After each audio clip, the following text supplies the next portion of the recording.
ಅಬಕಾರಿ ಇಲಾಖೆಯ ಅವ್ಯವಹಾರದ ವಿರುದ್ಧವಾಗಿ ಇದೀಗ ಬಿಜೆಪಿ ಹಾಗೂ ಜೆಡಿಎಸ್ ಧರಣಿಯನ್ನ ನಡೆಸೋಕೆ ಮುಂದಾಗ್ತಾ ಇದೆ.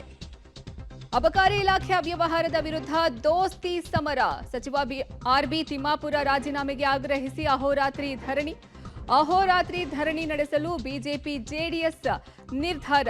ಸದನ ಮುಂದೂಡಿದರೂ ಹೊರಬಾರದೆ ಒಳಗೆ ಉಳಿದ ಸದಸ್ಯರು ಪೋಸ್ಟರ್ ಅನ್ನ ಹಿಡಿದು ಸದನದ ಬಾವಿಗೆ ಇಳಿದು ಧರಣಿಯನ್ನ ನಡೆಸಿದ್ದಾರೆ. ಬಿಜೆಪಿ ಹಾಗೂ ಜೆಡಿಎಸ್ ಅಬಕಾರಿ ಇಲಾಖೆಯ ವ್ಯವಹಾರದ ವಿರುದ್ಧ ದೋಸ್ತಿ ಸಮರವನ್ನ ಸಾರ್ತಾ ಇದೆ. ಅಹೋರಾತ್ರಿ ಧರಣಿಯನ್ನ ನಡೆಸೋದಕ್ಕೆ ಬಿಜೆಪಿ ಹಾಗೂ ಜೆಡಿಎಸ್ ನಾಯಕರು ಮುಂದಾಗಿದ್ದಾರೆ. ಪೋಸ್ಟರ್ ಅನ್ನ ಹಿಡಿದು ಸದನದ ಬಾವಿಯಲ್ಲಿ ಪ್ರತಿಪಕ್ಷದಿಂದ ಧರಣಿಯನ್ನ ಅಲ್ಲಿ ನಡೆಸಲಾಗ್ತಾ ಇದೆ. ಇಂದು ಅಹೋರಾತ್ರಿ ಧರಣಿಯನ್ನ ನಡೆಸೋದಕ್ಕೆ ಬಿಜೆಪಿ ಹಾಗೂ ಜೆಡಿಎಸ್ನ ನಾಯಕರು ನಿರ್ಧಾರವನ್ನ ತೆಗೆದುಕೊಂಡಿದ್ದಾರೆ.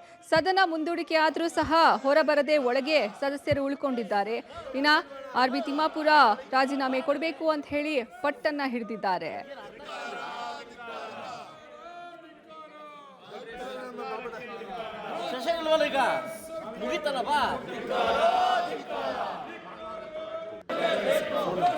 ಏನಂತೆ